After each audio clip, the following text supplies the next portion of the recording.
వేదిక మీద ఉన్న అందరికీ, నాయకులకి అందరికీ, వేదిక మీద ఉన్నటువంటి ప్రజలకు, ఎంపీటీసీలకు, జెడ్పీటీసీలకు, పంచాయతీ బోర్డు ప్రెసిడెంట్లకు, మా కన్వీనర్ గారికి అందరికీ పేరు పేరున స్వాగతం పలుకుతూ, సమయాభావం అందరికీ కూడా పనుకుండే పని ఉంది.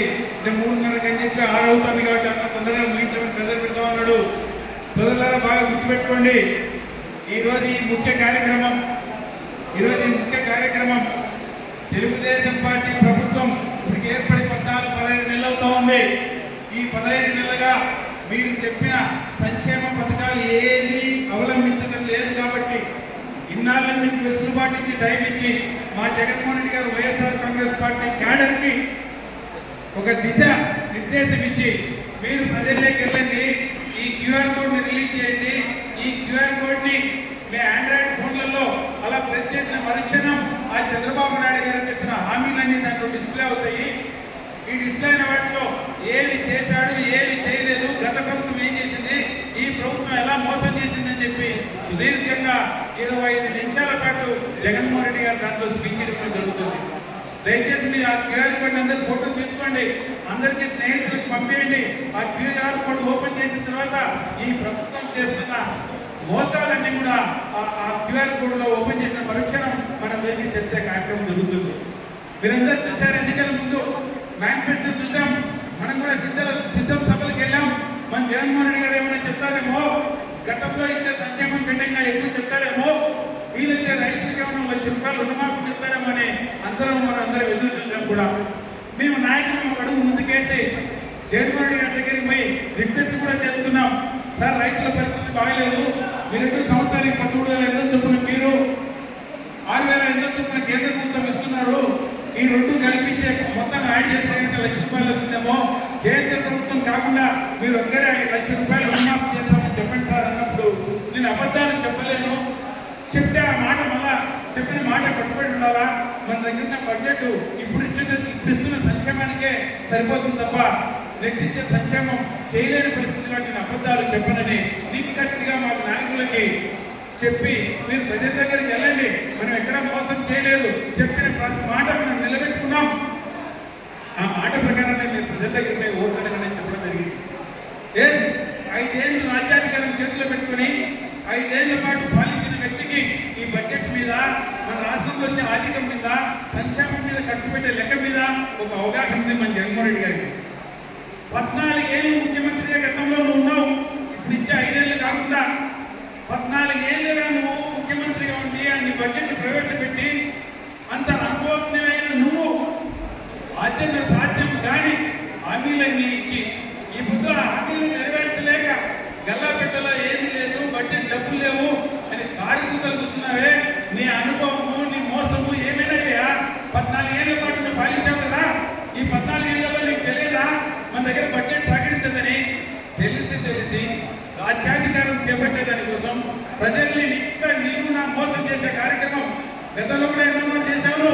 పూర్తిగా రైతు రుణాలన్నీ మాఫీ చేస్తానని చెప్పి గతంలో మాఫీ చేయకుండా అందరికీ బాండ్లు ఇచ్చిపోయినావు. ఆ బాండ్లు ఇచ్చిన కూడా మన నిర్వాహంలో ఉన్నాయి.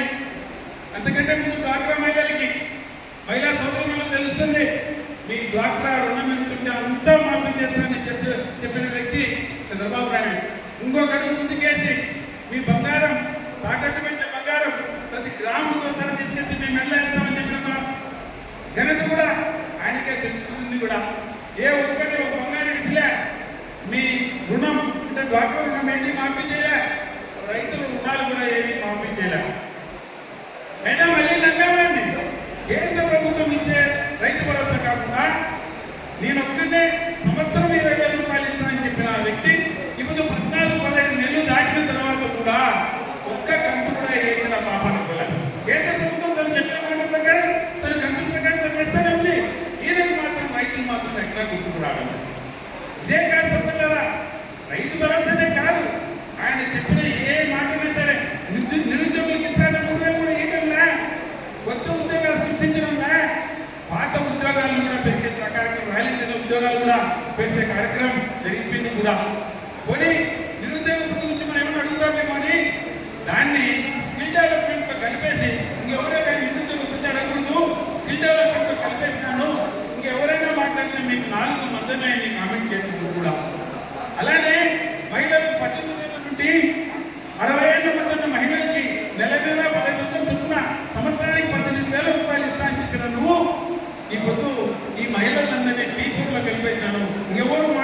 ముందు మాట్లాడితే మాత్రం 4 మందమని ఇట్టాను కదా.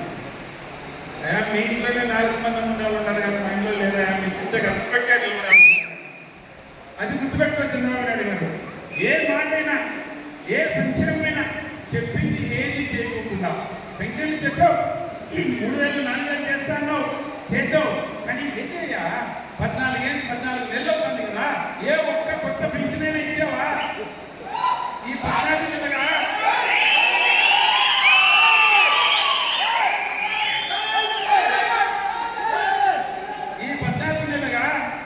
కొత్తగా 60 దాటి వృద్ధులు లేరా, వితంతువులైన మహిళలు లేరా, వికలాంగులైన వ్యక్తులు లేరా? ఏ ఒక్కరు కూడా అనుమతులు జగన్మోహన్ రెడ్డి గారు చెప్పారు, ప్రతి 6 నెలలకి మీరు అప్లై చేసుకోండి, 6 నెలల పాటు కొత్త పెన్షన్గా రిలీజ్ చేసే కార్యక్రమం గతంలో మా జగన్మోహన్ రెడ్డి గారు చేసేవాళ్ళు. నువ్వు చెప్పిన మాట ఎక్కడ నిలబెట్టుకున్నావు? ఎక్కడ నిలబెట్టుకోలేదు కూడా. అమ్మఒడి చెప్తున్నావు, ఎంత మంది ఉంటే అందరికీ అమ్మఒడి ఇస్తా అని చెప్తున్నావు. ఏం చేసావు? లాస్ట్కి లిస్ట్లో ఉన్నట్టు చూపిస్తావు, మళ్ళీ ఆ స్కూల్ దగ్గరికి పిలిచినప్పుడు ఒకరికి అకౌంట్లో పడేది, ఒకరికి మాత్రం పెండింగ్లో ఉంటుంది. ఏదైనా మోసము తప్ప నిజం మాట్లాడే అలవాటు నీకు నిద్రలో కూడా లేదు. రైతులను మోసం చేశావు, విద్యార్థులను మోసం చేశావు, నిరుద్యోగులను మోసం చేశావు, మహిళలను మోసం చేశావు, విద్యార్థులు వికలాంగులు వృద్ధులను కూడా మోసం చేసే కార్యక్రమం ఈ వ్యవస్థలో నువ్వు మోసం చేయని సెక్టార్ ఏదైనా ఉందంటే ఏది లేదు, అందరికీ మోసం చేస్తావు. మోసం చేయని ఎవరికైనా ఉందంటే నీకు నువ్వు మోసం కావలేదు, నీ కొడుకు మోసం చేయలేదు, మీ దత్తపుత్రుడు పవన్ కళ్యాణ్ కూడా మోసం చేయలేదు. మోసం చేయలేదు. మన కర్ణేమో కానీ ఈ చంద్రబాబు నాయుడు వచ్చినప్పుడు ఆయన ఒక కవల పిల్లలు, చంద్రబాబు నాయుడు కరువు మీద కవల పిల్లలు, ఆయన వస్తా కరువు పట్టుకొచ్చినాడు. నాకు తెలిసి 5 ఏళ్లలో మన మహిళలు ఏ రోజున కూడా మంచినీళ్ళ కోసం పింఛన్ సంఖ్యను పెట్టుకొని ఎక్కడ పోయిన పాప పొలం జగన్మోహన్ గారి దాంట్లో ఈయన వచ్చినాడే లేదా, అప్పుడే పంటలు తాగడానికి కూడా నీళ్ళు లేవు, పచ్చిపక్షాలకు దేవుడు ఎదురు, పంట పొలాలకు దేవుడు ఎదురు, సాగునీరు దేవుడు ఎదురు, నువ్వు వచ్చిన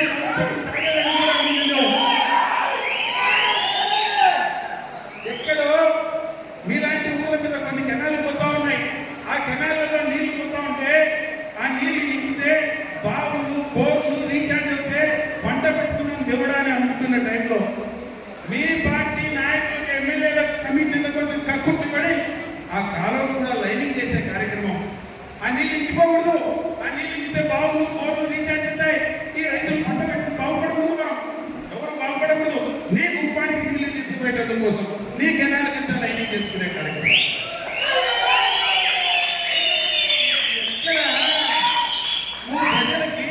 ఎక్కడ ఏం చేస్తున్నావు? నువ్వు ఏదైనా మేలైన కార్యక్రమం చేస్తున్నావా? సంక్షేమం చేసావా? మర్చిపోయినావు, చెప్పిన మాట మర్చిపోయినావు. అభివృద్ధి చేస్తున్నావా? చెప్పిన మాట మర్చిపోయినావు. ఆ దేవుడు కనిపించి ఏమైనా నీళ్ళు ఇచ్చి కాలంలో నీళ్ళు వస్తుంటే రైతులు బాగుపడతానికి చూస్తూ ఉంటున్నావా? అటు కూడా లైనింగ్ చేసి మాకు నీళ్లు రాకుండా ఆపే కార్యక్రమం చేస్తున్నావు. పోనీ ఏమైనా చేస్తే చెప్తే తెగిందో తెలుసైనా నాణ్యమైన మందిస్తాట సరసమైన ధరకి. ఇది మాత్రం నాణ్యమైన మంది ఏమిస్తున్నాయి తల్లి, కానీ ఏమి ఇచ్చినా ఇవ్వకపోయినా ప్రతి ఊర్లో 4-5 బెడ్ షాపులు మాత్రం గ్యారంటీ ఉన్నాయి.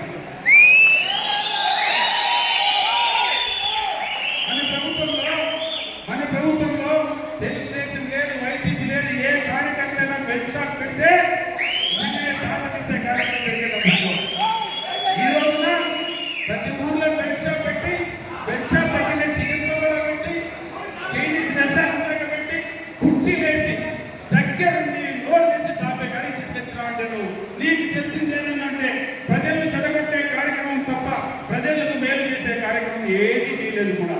అవతల జగన్మోహన్ రెడ్డి గారు ఆ మహాత్మా గాంధీ కళ్ళ కింద గ్రామ స్వరాజ్యాన్ని మీ దగ్గర తీసుకొచ్చేటందుకు కోసం, మీ దరిదాపులకు మీ పాదాల తండ్రికి పాలన తీసుకొచ్చడానికి కోసం గ్రామ సచివాలయాలు, రైతు భరోసా కేంద్రాలు, వెల్నెస్ సెంటర్లు, స్కూలు నాడు నేడు కింద స్కూళ్ళకు సమూలంగా మార్పు చేసే కార్యక్రమం, ఆ తర్వాత రాష్ట్ర వ్యాప్తంగా పోర్టులు, హార్బర్లు, మెడికల్ కాలేజీలు ఏవైనా చేసింది మా నాయకుడు.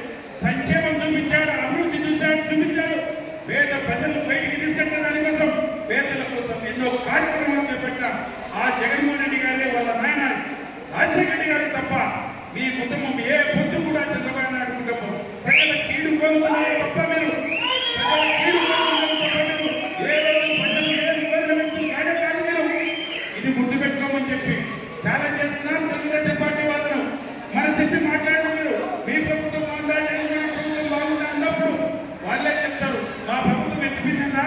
ఎన్నికలు దగ్గర పడుతున్నాయన్నా, మీరు జాగ్రత్త పడండి అన్నా, మేము కూడా మీకే ఓట్లేస్తాం, మా పార్టీ అయిపోయింది, మా నాయకులు ఇళ్ళ కాడి కూడా రాకుండా గేట్లు వేసుకుంటున్నారు, మమ్మల్ని కలవాల్సిన అవసరంలే, మీరు గెస్ట్ హౌస్ నుంచి కలవండి, మా ఇంట్లో కాడి నుంచి ఎవరు మేము డిస్టర్బ్ చేయొద్దని అని చెప్పి వాళ్ళ నాయకులు వాళ్ళ పాలకులు వాళ్ళ ఇంటి దగ్గరికి రాకుండా మీటింగ్ చేసే కార్యక్రమం.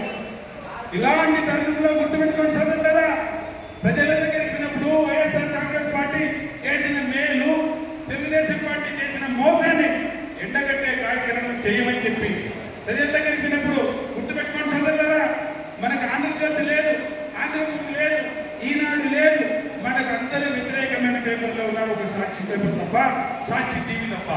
ఈ సాక్షి టీవీని కూడా కేంద్ర వాళ్ళని బెదిరించి సాక్షి టీవీని కట్ చేసే కార్యక్రమం చేశారు. ఎవరిని కట్ చేసినా, ఎవరిని అడ్డమన్నా ఆ సూర్యకాంతిని అరిచి అడ్డపెట్టి ఇప్పుడు ఆపలేం చూడు. అలానే ఈ వైఎస్ఆర్ కాంగ్రెస్ పార్టీ కార్యకర్తల సెల్ ఫోన్లలో నిశ్చితమైనటువంటి మోసాన్ని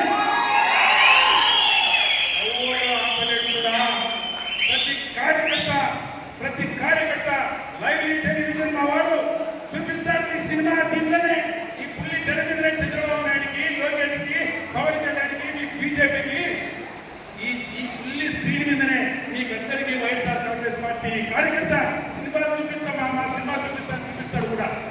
మీరందరూ ఆపలేని కార్యకర్తలు, మీరు చేస్తున్న ప్రతి మోసాన్ని ఎడగలుగుతారు ఈ కార్యకర్త.